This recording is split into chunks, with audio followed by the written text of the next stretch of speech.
Če jaz začnem naštevati, kaj vse sem spremenila v teh letih, ko sem se prvič udeležila NLP praktika, bo verjetno dan predolg, tako da bi povedala samo par tistih najbolj alarmantnih, otipljivih stvari mogoče.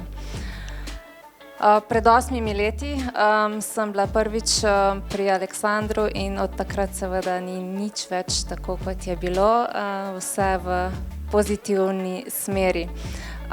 Takrat sem potem uspela tudi napisati svojo prvo knjigo, seveda bo sledila še kakšna. Magistrirala sem, postala asistentka na fakulteti, kjer sem magistrirala.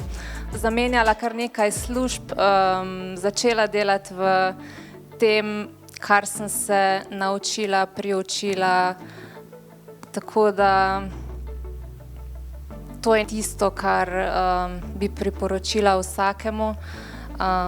Če pa pogledamo še z druge strani, kako vse to vpliva na odnose in pa na ostala področja življenja, pa potem sploh ni več besed, tako da Aleksander, najlepša hvala.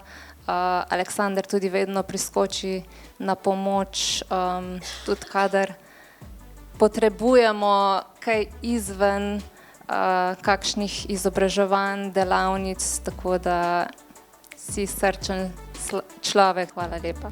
Evo, zdaj mi gre pa že na jok.